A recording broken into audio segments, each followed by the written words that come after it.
ॐ अज्ञानतिमिरन्धस्य ज्ञानाञ्जनशलाकया चक्षुरुन्मिलितं येन तस्मै श्रीगुरुवे नमः।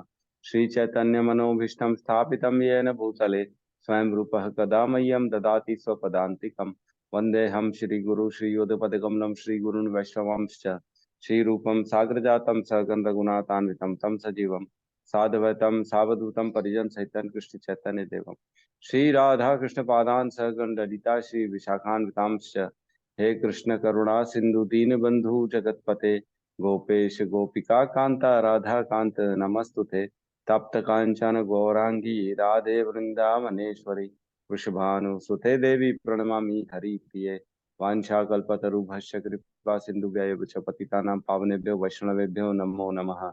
नमो विष्णुपादाय कृष्णपृष्ठाय भूतले श्रीमते भक्ति वेदांत स्वामी इति नामिने नमस्ते सरस्वते देवे गौरवाणी प्रचारिणे निर्विशेष शून्यवादी पाश्चात्य देश तारिणे जय श्री कृष्ण चैतन्य प्रभु नित्यानंद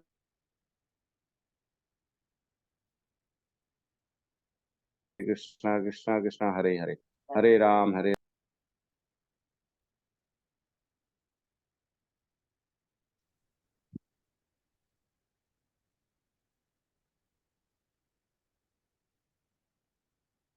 जस माता जी बताएंगे 10 नाम अपराध।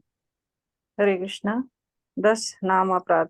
पहला है भगवान नाम का प्रचार करने वाले महाभक्तों की निंदा करना। दूसरा है शिव ब्रह्म आदि देवों के नामों को भगवान के नाम के समान अथवा उनसे स्वतंत्र समझना। तीसरा है गुरु की अवज्ञा करना अथवा उन्हें साधारण मनुष्य समझना। चौथा है वैदिक शास्त्रों अथवा प्रमाणों का खंडन करना। पांचवा है हरे कृष्णा महामंत्र के जप की महिमा को काल्पनिक समझना। छठवां है पवित्र भगवान नाम में अर्थवाद का आरोप करना। सातवां है भगवान के नाम के बल पर अपराध करना। आठवां है हरे कृष्ण मंत्र के जप को वेदों में वर्णित किसी शुभ सकाम कर्म या कर्म कांड के समान समझना। नौवां है अश्रद्धालु व्यक्ति को कृष्ण नाम की महिमा का प्रचार करना। 10वां है भगवान नाम के जप में पूर्ण विश्वास न होना तथा उनकी इतनी अगाध महिमा सुनने पर भी विषय आसक्ति बनाए रखना। ध्यान पूर्वक जप न करना भी एक अपराध है। स्वयं को वैष्णव समझने वाले प्रत्येक भक्त को इन सभी अपराधों से बचना चाहिए जिससे उसे अतिशीघ्र अभीष्ट सिद्ध अथवा अर्थात कृष्ण प्रेम की प्राप्ति हो जो मनुष्य जीवन का परम लक्ष्य है। हरे कृष्ण प्रभु जी। हरे कृष्णा। बहुत बहुत धन्यवाद माता जी का। तो किशोर प्रभु एक श्लोक है 10.1.48 इसको शेयर कर सकते हैं क्या? जी प्रभु जी। 10.1.48 एक छोटी सी चर्चा कर लेते हैं। कल एक प्रश्न आया था हमारे सामने प्रभु जी कि 10 क्या पॉइंट 1.48 श्रीमद् भागवतम।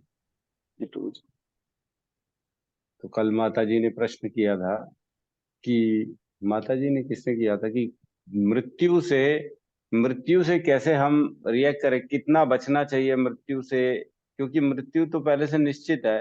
तो ऐसी परिस्थिति में क्या हमको प्रयास करना चाहिए मृत्यु से बचने के लिए, या मृत्यु को सरासर सीधा सीधा अंगीकार कर लेना चाहिए, भाई समय आ गया मर जाते हैं कोई फर्क नहीं पड़ता। तो उसका आंसर है 10.1.48 में, है ना। इसका अनुवाद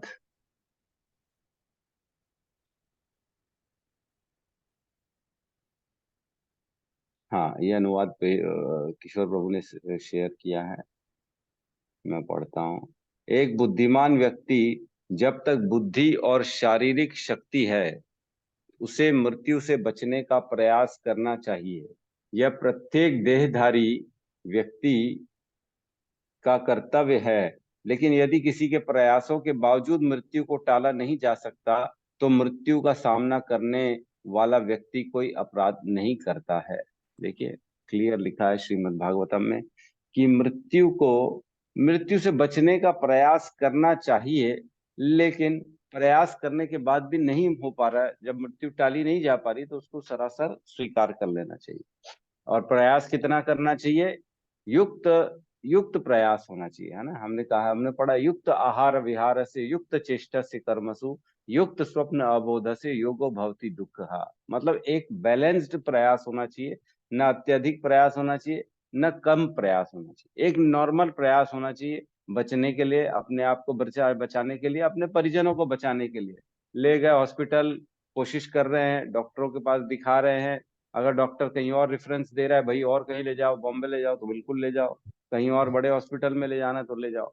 लेकिन डॉक्टर बोल रहा है नहीं, अब उम्मीद नहीं है। आपने दो चार लोगों से चर्चा करी, अपने लेवल पे प्रयास करा, बच रहे हैं तो ठीक है, अब नहीं बच पा रहे तो अननेसेसरी खींच के ले जाना, नहीं हम तो पूरा जान लगा देंगे, हम तो ये भी कर देंगे, हम तो वो भी कर देंगे बचाने के लिए, तो उससे कोई मतलब नहीं है ना। प्रयास करना चाहिए लेकिन युक्त करना चाहिए। अपनी स्वयं की भी बात हो तो अपने लिए भी ऐसा है कि जबरदस्ती जब दिख रहा है कोई कि वहां पे जाके हमारे को जान का खतरा है, तो ऐसी जगह नहीं जाना चाहिए जहां हमें ऐसा लग रहा है कि हमको बहुत ज्यादा ऐसा रिस्क है, मृत्यु का भय है, वहां नहीं जाना चाहिए। बचाना चाहिए अपने आप को। कोई पीछे भी दौड़ के चाकू लेके दौड़ रहा है तो ऐसा नहीं गले लग जा, ऐसा नहीं करना चाहिए। हैं? ये दिख रहा है चाकू लेके आ रहे और गले लग जा कर रहे, नहीं नहीं ऐसा नहीं। ठीक है, तो ये कल का आपका आंसर था। ठीक है, हम अभी 15वें अध्याय में है पुरुषोत्तम योग में, जिसमें हम 13 श्लोक तक पढ़ चुके हैं, है ना। 12 और 13 श्लोक में भगवान की विभूतियों का वर्णन हुआ है।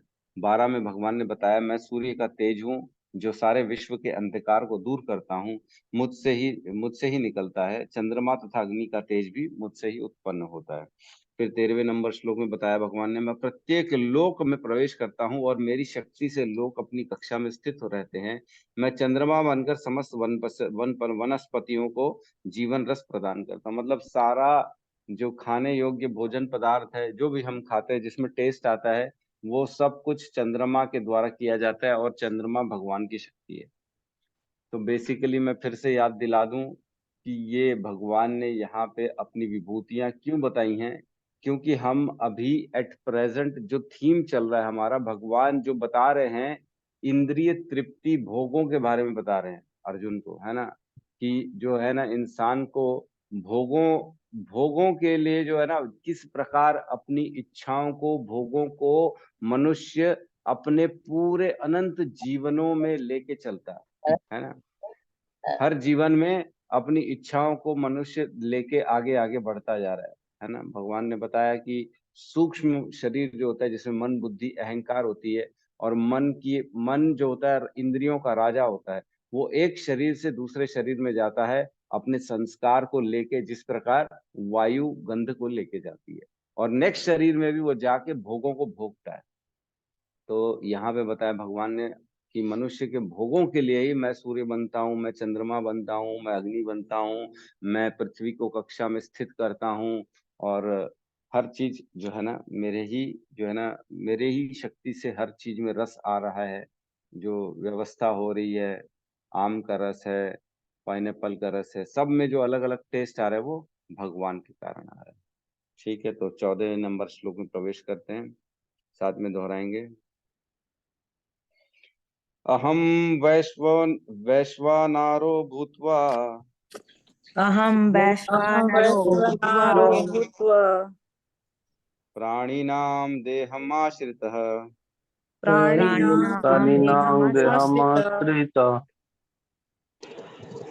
प्राणपान समान युक्तः प्राणापानसमायुक्तः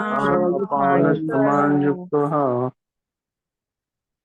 पचामि अन्नं चतुर्विधम् पचामि अन्नं पचामि अन्नं चतुर्विधम् चतुर्विधम् रिपीट अहं करेंगे। वैश्वानरो भूत्वा अहं अहं वैश्वानरो वैश्वानरो भूत्वा भूत्वा प्राणिनं देहमाश्रितः प्राणिनां प्राणिनां देहमाश्रितः देहमाश्रिता प्राणपानसमायुक्तः प्राणपानसमायुक्तः प्राणापानसमायुक्ता पञ्चमयनं चतुर्विधम् पचाम्यन्नं पचाम्यन्नं चतुर्विधम् चतुर्विधम् अहं वैश्वानरो भूत्वा अहं वैश्वानरो वैश्वानरो भूत्वा भूत्वा भूता प्राणिनां देहमाश्रितः प्राणिनां प्राणिनां देह देहमाश्रितः देहमाश्रितः अस्ति प्राणापानसमायुक्तः प्राण अपान समायुक्ता पञ्चामि अहं चतुर्विधम् पंचामी अहम चामि अहम चतुर्विधम्। चतुर्विधम्। अनुवाद। मैं समस्त जीवों के शरीर में पाचन अग्नि वैश्वानर हूँ और मैं श्वास प्रवास प्राणवायु में रहकर 4 प्रकार के अन्नों को पचाता हूँ। तो श्लोक को देखते हैं। अहम वैश्वानरो भूत्वा, मतलब मैं वैश्वानर हूँ सभी में, है ना। किसमें? वैश्वानर मतलब होता है पाचन, जो हमारे पेट में भोजन को पचाने की जो प्रक्रिया होती है उसको वैश्वानर देवता कहते हैं। एक्चुअल में ये देव होता है, तो ये देवता भगवान स्वयं है, वैश्वानर के रूप में हमारे पेट में जो सभी भोजन को पचाने का कार्य करते हैं, है ना। क्या लिखा है? प्राणी नाम देहम आश्रित, सारे प्राणियों में उनके देह में रहता हूँ, उनका आश्रय रहता है, मतलब उनके आश्रय में स्थित पेट में मैं वैश्वानर के रूप में वो भोजन को पकाने का कार्य करता हूँ। लिखा है और प्राण अपान समायुक्त, जो 5 प्रकार के वायु बताए गए, प्राण, प्राण वायु, अपान वायु, समान वायु, उदान वायु और व्यान वायु, ये 5 प्रकार के प्राण होते हैं हमारे शरीर में। उन प्राणों, वो भी भगवान है। और पंचाम्य अन्न चतुर्विधा, पचामी अन्न चतुर्विधा, अन्न जो होते हैं ना वो 4 प्रकार के होते हैं, इसमें बताया गया है। एक जो है चाटने वाला, एक चबाने वाला, और एक चूसने वाला, और एक जो है एक चबाने वाला, एक चाटने वाला, एक चूसने वाला और निगलने वाला। इस तरह से जो होते हैं 4 भोज्य होते हैं पदार्थ, वो चारों के चारों भगवान पचाते हैं। इस प्रकार ये सारी शक्तियां भगवान की हैं। तो अब देखिए कितना हम डिपेंडेंट है भगवान के ऊपर। हम खा तो रहे हैं लेकिन पचा भी रहे हैं भगवान। और पिछले श्लोक में बताया है कि जो खाने की चीजें हैं उनमें रस भी भगवान प्रदान कर रहे चंद्रमा के माध्यम से, हैं। और जो अन्न उत्पन्न हो रहा है उसके लिए सूर्य चाहिए, जल चाहिए, है ना, पृथ्वी चाहिए, वो भी सारी चीजें भगवान दे रहे हैं। हम तो खाली जो है ना अन्न का बीज लेते, धरती में डाल देते, तो उसको बड़ा कौन करता है? भगवान स्वयं करते हैं। उसमें रस कौन डालता है? भगवान डालते हैं। सारी चीजों का पोषण भगवान करते हैं। उसके बाद हम उसको खाते हैं, तो इवन हमारे खाने के बाद भी हमारे पेट के अंदर भी भगवान ही बैठे हैं जो इसको पचाने का कार्य करते हैं। 4 तरह के भोजन है, उनको चारों को भगवान पचाते हैं। और क्या करें, 5 प्रकार के प्राण वायु जो होते हैं वो भी भगवान है। तो हमने चर्चा करी थी, सबसे बाहर होता है अन्नमय कोश, है ना। फिर कौन सा कोश होता है? प्राणमय कोश। फिर होता है मनोमय कोश। फिर होता है विज्ञानमय कोश। फिर होता है आनंदमय कोश। तो अन्नमय कोश के लिए तो हमने चर्चा कर ली कि अन्नमय कोश की कहाँ से, अन्नमय कोश को कहाँ से क्या बोलते हैं, पोषण मिल रहा है, कहाँ से न्यूट्रिशन मिल रहा है, कहाँ से वो फल फूल रहा है, कहाँ से ताकत मिल रही है? अन्न से मिल रही है, जो भगवान के द्वारा ही हमको मिलता है। भगवान ही उसके रस हैं, भगवान ही उसको देते हैं, और पचाने का भी कार्य वही करते हैं। उसी से ही सारे न्यूट्रिशन, सारे प्रोटीन हमारे बॉडी के लिए जो जो जरूरत होती है वो भगवान ही एक्सट्रैक्ट करते हैं, निकालते हैं उस खाने से। और बाकी जो बच जाता है वो मल मूत्र के रूप में बाहर निकाल देते शरीर से।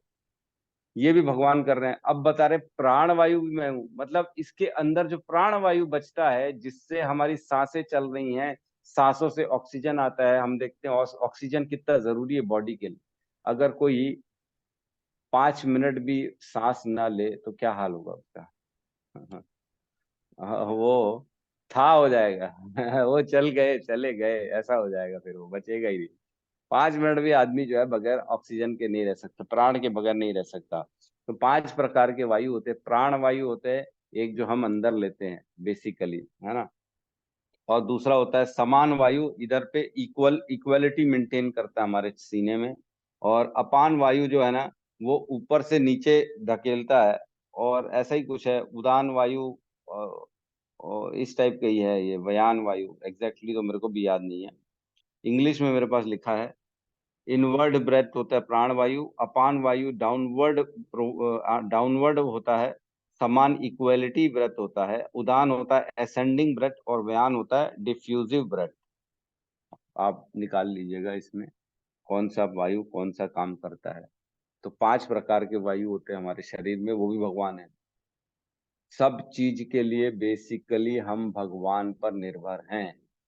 हर भोग के लिए जो भी हमारी इच्छा हो रही है, खाने की, पीने की, रहने की, सोने की, हर चीज के लिए, इवन अपना मल मूत्र भी हम अपनी इच्छा से त्याग नहीं सकते। उसके लिए भी हमको भगवान पर डिपेंड करता है। भगवान ही ऐसी प्रक्रिया हमारे शरीर के अंदर करते हैं कि अचानक हम देखते हैं कि अरे अब तो जाना पड़ेगा वॉशरूम, अब तो हम नहीं रह सकते, अब जाना पड़ेगा तत्काल। तो हर भोग के लिए, खाने का भोग भी भगवान है, उसको बनाने का भोग भी वो। अभी तक देखिए, इस श्लोक के पहले वाले दोनों श्लोकों में बॉडी के आउटर चीजों का वर्णन हुआ था, जैसे सूर्य, अन्न, चंद्रमा, पृथ्वी अपनी कक्षा में स्थित है। हर कण कण में भगवान विराजमान होकर उसको सॉलिड कर दे रहे हैं ताकि हम उस पे आश्रय लेके रह सकें। आउट बॉडी के बाहर की चीजों का वर्णन था। अब इस श्लोक में बॉडी के अंदर के वर्णन चल रहा है। और ना ही सिर्फ ये मनुष्यों की बात चल रही है, ये हर जीव की बात चल रही है। Important point my Lord, point to be noted. क्या कि ये सिर्फ मनुष्यों की बात नहीं चल रही है, ये भगवान सारे जीव, इवन कुत्ता, बिल्ली, हाथी, गधा, घोड़ा, उनके पाचन क्रिया के लिए भी भगवान जिम्मेदार है। किसी का पेट खराब हो गया ना, तो अब बोले भगवान आप ही जिम्मेदार हो इसका पेट खराब करने के लिए। हमारे को, मेरे को याद आ गया, हमारे अमृत प्रभु चले थे केदारनाथ और इनका पेट खराब हो गया था। अरे बाप रे बाप, वो दिन ऐसा दिन था, इनको लगा आज तो मेरे प्राण ही निकल जाएंगे। बस में बैठे थे, हैं? और बाप रे बाप, जगह भी नहीं मिल रही थी बस में, जाए तो जाएगा। बाप रे बाप, बेचारे पसीना पसीना हो गए। भगवान को याद कर रहे थे पूरा सुबह से शाम तक, हे प्रभु, हे प्रभु बचा लो, आज तो बचा लो मुझे। तो भगवान को ही जिम्मेदारी देनी चाहिए, भगवान आप ही ने पेट खराब किया मेरा, मैं क्या कर सकता हूँ। क्योंकि आप ही है, वो शक्ति आप ही हो मेरे अंदर जो पेट पचाने वाला कार्य करते हैं। तो ये सब इसलिए होता है, जैसे जैसे भगवान हमको तकलीफ देते हैं, ये बताने के लिए मुझे याद करो, मैं ही हूँ, मुझे मैं ही हूँ जिसके भरोसे तुम्हारा सब कुछ चल रहा है। तुम्हारे हाथ में कुछ नहीं, इवन तुम्हारा शरीर नहीं है, तुम्हारे पाचन की क्रिया नहीं है, जिसको जठराग्नि कहते हैं। जठराग्नि, जैसे ही हम खाना स्टार्ट करते हैं ना, हमारे जैसे मुंह में कुछ भी डालते हैं, उसको चबाने की प्रक्रिया चालू करते हैं, पेट में जठराग्नि बढ़ जाती है, स्टार्ट हो जाती है जठराग्नि, उसको तैयारी हो जाती है कि खाना आने वाला है ना। अंदर लेबर बैठे हुए रहते हैं, आग जलाना चालू करते हैं, खाना आएगा, अब इसको पचाना है हमारे को मिल के। बेसिकली ऐसे ही होता है, जैसे फैक्ट्री में सामान आता है तो लेबर तुरंत खड़ी हो जाती है, अब सामान आ गया, चलो इसको सॉर्टिंग करो, इसका प्रोसेसिंग चालू करो, फिनिश गुड्स बनाना है हमारे को। वैसे ही हमारे पेट में भी जठराग्नि चालू हो जाती है कि खाना आने वाला है, इसमें से एक एक करके न्यूट्रिशन निकालना है, प्रोटीन निकालना है, कैल्शियम निकालना है, कार्बोहाइड्रेट निकालना है, फैट्स निकालना है, और बाकी जो बचेगा मलमूत्र के रूप में उसको बाहर निकालना है शरीर से। ठीक है, तो इसमें तात्पर्य में प्रवेश करते हैं, तात्पर्य पढ़ते हैं। तात्पर्य शील प्रभुपाद की जय। आयुर्वेद शास्त्र के अनुसार आमाशय पेट में अग्नि होती है जो वहां पहुंचे भोजन को पचाती है। जब यह अग्नि प्रज्वलित नहीं रहती तो भूख नहीं जागती, और जब यह अग्नि ठीक रहती है तो भूख लगती। तो बेसिकली कई लोगों की भूख मर जाती, क्यों? क्योंकि जठराग्नि में प्रॉब्लम आ जाता है। जठराग्नि जल ही नहीं रही अंदर, पेट में खाना पक नहीं रहा, तो फिर भूख लगेगी नहीं, क्योंकि खाना पकेगा नहीं तो आगे प्रोसेस होकर निकलेगा नहीं, फिर सड़ा सड़ा सड़ा रह जाएगा अंदर। तो जब से जैसे जैसे भूख प्यास लगती है, मतलब आपकी जठराग्नि बराबर काम कर रही है। कभी कभी जब अग्नि मंद हो जाती है तो उपचार की आवश्यकता होती है। जो भी हो, यह अग्नि भगवान का प्रतिनिधि स्वरूप है। तो बेसिकली हम लोग उपवास भी रखते हैं ना, वो बोला जाता है उपवास रखना चाहिए, एक दिन कम से कम पेट को आराम देना चाहिए। तो क्या होता है, जठराग्नि के डेली डेली सामान डालते हैं तो उसकी जो इफेक्ट है वो कम हो जाता है। तो एक दिन जब खाना नहीं देते तो वो प्रॉपर जलती है, और उसमें फिर वापस से पूरा तेज आ जाता है उसमें, तो फिर नेक्स्ट डे से फिर सही हो जाती पाचन क्रिया।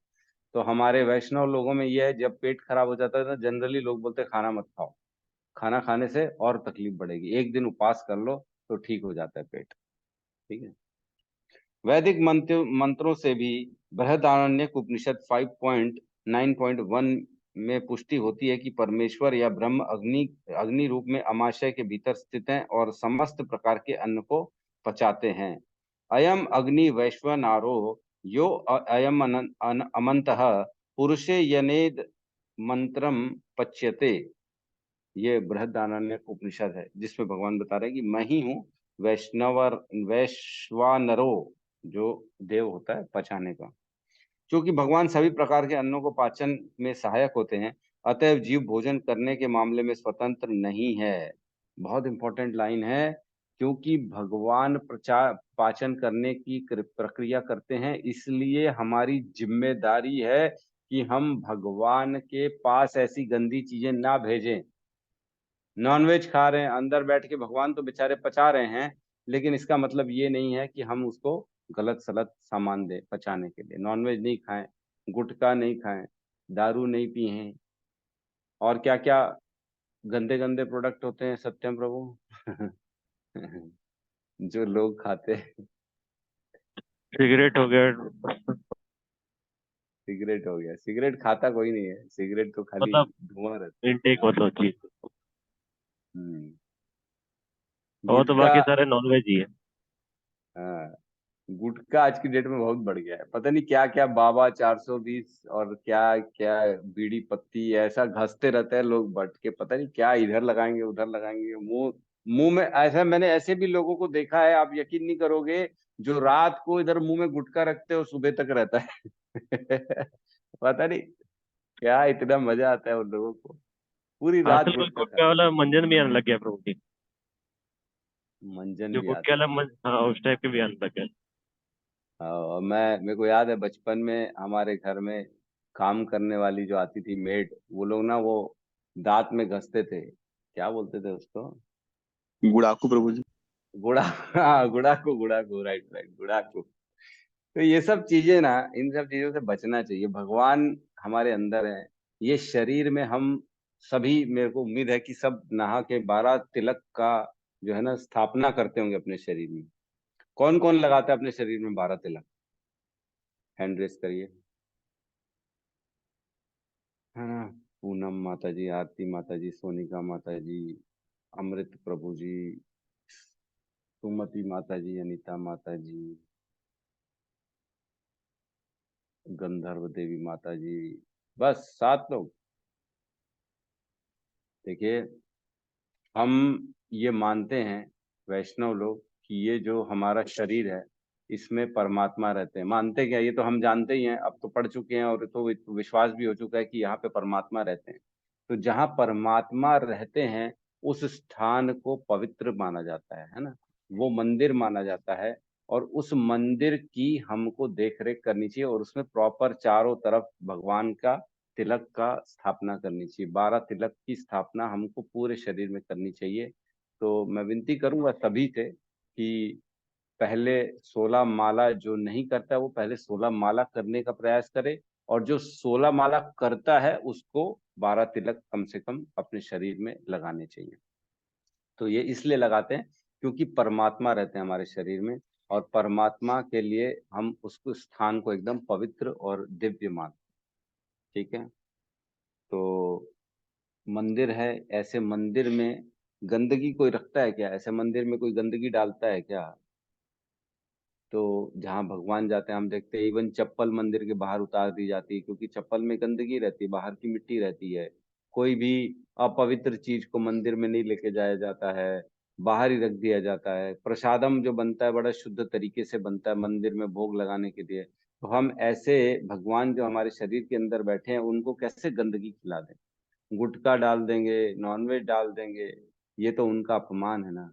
इसलिए ये सब नहीं खाना चाहिए, बचना चाहिए इन सब चीजों से। ठीक है। जब तक परमेश्वर पाचन में उसकी सहायता नहीं करते तब तक खाने की कोई संभावना नहीं। इस प्रकार भगवान ही अन्न को उत्पन्न करते हैं और वे ही पचाते हैं, और उनकी ही कृपा से हम जीवन का आनंद उठाते हैं। तो बेसिकली सब कुछ आनंद, जो खाना खाने का आनंद है ना, भगवान से ही मिलता है। लोग मजे से खा रहे हैं और बोलते हैं मैं भगवान को नहीं मानता, है होटल में खा रहे हैं, इधर दौड़ रहे हैं, वो दूर दूर जा रहे हैं, 4-4 किलोमीटर दूर जा रहे हैं कुछ खाने के लिए, खास फलूदा मिल रहा है प्रभु जी, वहाँ छोले भटूरे तो खा के देखो, वाह मजा आ जाएगा प्रभु जी। वहाँ की गुपचुप टिकिया पकौड़ी खा के देखो, वाह आनंद आ जाएगा। तो कहाँ से आ रहा है ये सब, इतना आनंद कैसे आ रहा है खाने का? ये भगवान से आ रहा है। इसका क्रेडिट हमको पूर्ण रूप से भगवान को देना चाहिए। हमको हर चीज में भगवान का स्मरण करना चाहिए। देखो, भगवत गीता बेसिकली ये बताती है कि आप जो कर रहे हो हर चीज के पीछे कृष्ण है। The cause of all causes, सर्व कारण कारणम कृष्ण। कृष्ण अगर नहीं होते तो कुछ भी नहीं होता, पृथ्वी भी नहीं होती। ठीक है, तो हर चीज में भगवान है, भगवान को ही क्रेडिट देना चाहिए और उनका स्मरण करना चाहिए इसी बहाने। अन्न को उत्पन्न करते हैं, और वही ये तो हो गया। वेदांत सूत्र में 1.2.27 में भी इसकी पुष्टि हुई है। शब्दादि भयो अंतः प्रतिष्ठानाच। भगवान शब्द के भीतर, शरीर के भीतर, वायु के भीतर, यहाँ तक की पाचन शक्ति के रूप में आमाशय में भी उपस्थित है। बताओ, भगवान शब्द के भीतर है। शब्द के भीतर समझ में आ रहा है क्या मतलब है? इसका मतलब ये है कि आज मैं कुछ बोल रहा हूं और आप उसको समझ पा रहे हो। ये कैसे हो रहा है? कितना इजीली हम इसको ले लेते नहीं कि मैंने कुछ बताया और आपने समझ लिया। और यही अगर कोई चाइनीज बोलेगा तो समझ में आएगा क्या? नहीं समझ में आएगा। कोई कुत्ता बिल्ली भौं भौं करेगा तो समझ में नहीं आएगा, अरे क्या बोल रहा है यार, कुछ समझ में। बच्चा औ करता है, कुछ समझ में नहीं आता। तो बेसिकली ये जो प्रक्रिया होती है ना, कोई बोल रहा है, अपने अंदर के विचारों को प्रकट कर रहा है और आप उन विचारों को ग्रहण कर पा रहे हो, समझ पा रहे हो सिर्फ बोलने भर से। ये भी भगवान की ही शक्ति है, हमारी शक्ति नहीं है जो हम समझ सके। कई लोग होते हैं जो सुन के समझ नहीं पा रहे। क्यों नहीं समझ पा रहे? क्योंकि भगवान ने उन पे कृपा नहीं करी है। लेकिन हम पे कृपा करी है तो हमको भगवान पे, भगवान की भक्ति में आगे बढ़ना चाहिए, उनके प्रति और शरणागति और दृढ़ता से उनकी सेवा में लगना चाहिए। ठीक है, आगे कहते हैं अन्न 4 प्रकार के होते हैं। कुछ निगले जाते हैं पेय, कुछ चबाए जाते हैं भोज्य, कुछ चाटे जाते हैं लेह, तथा कुछ चूसे जाते हैं चोष्य। भगवान सभी प्रकार के अन्नों की पाचक शक्ति है। तो बेसिकली हम सुबह सुबह आप सब गुरु अष्टकम करते होंगे, संसार दावा नल लीढ़ लोक।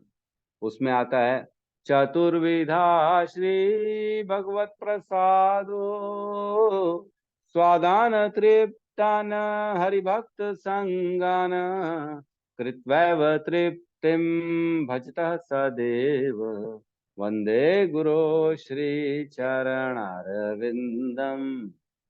तो इसका मतलब ये होता है चतुर्विधा श्री भगवत प्रसाद, मतलब 4 प्रकार के प्रसाद को हम अर्पित करते भगवान की सेवा में। चतुर्विधा श्री भगवत प्रसाद हो स्वादान तृप्तान, और उसको ग्रहण करके तृप्त हो जाते। स्वादान तृप्तान हरि भक्त संगान, भक्तों के संग में, भगवान की भक्ति में हम तृप्त हो जाते हैं, है ना। तो ऐसे गुरु के माध्यम से जो हमको ये सब मिल रहा है, उनके चरणों में प्रणाम। ये सब कौन बताया हमको? गुरु नहीं होता तो कोई बता पाता? असुर बताते, जिनको मालूम ही नहीं भगवान क्या होता है, जो मानते ही नहीं, वो बताते क्या क्या होता है प्रसाद। हमने पहले भी चर्चा करी है, प्रसाद का मतलब होता है प्रभु के साक्षात दर्शन। प्रसाद, प्रभु के साक्षात दर्शन। प्रसाद को कभी भी कम नहीं लेना चाहिए, है ना। प्रभु प्रभु स्वयं प्रसाद के रूप में आते हैं और हमको इन गुणों के बंधन से बाहर निकलने में सहायक बनते हैं। जितना जितना हम प्रसाद लेंगे, दिव्य चीजें हैं ये सब, गुणों के बाहर की चीजें। ठीक है, तो एक छोटा सा ना इसमें अर्थ बता रहा हूं मैं। जीवो जीवस्य जीवनम, एक श्लोक आता है कि हम जीव जो होते हैं ना, जो जीव जीवों के ऊपर निर्भर होते हैं, उनका जीवन जो है ना, आज आज हम किसी चीज को जो ग्रहण कर रहे हैं, जो हम खा रहे हैं, वो किसी का जीवन है। एक्चुअल में हम जो भी खा रहे हैं, अन्न खा रहे हैं, चाहे फल फूल खा रहे हैं, उसमें भी जीवन था। वो उसको हमने ग्रहण किया, हमारा जीवन बढ़ा। अब एक दिन ये होगा कि जब हम, हमारा ये शरीर है, अगला किसी का जीवन का कारण बनेगा। हम जब शरीर छोड़ देंगे, तब एक बार हमारे शरीर से भी देखते कीड़े और अन्य अन्य जो है ना, पशु पक्षी के लिए कई लोग अपनी जो है ना बॉडी को छोड़ देते हैं, कुछ जो होते हैं संप्रदाय में। तो बेसिकली ये शरीर जो होता है ना, ये सिर्फ जीवन आगे बढ़ाता ही रहता है।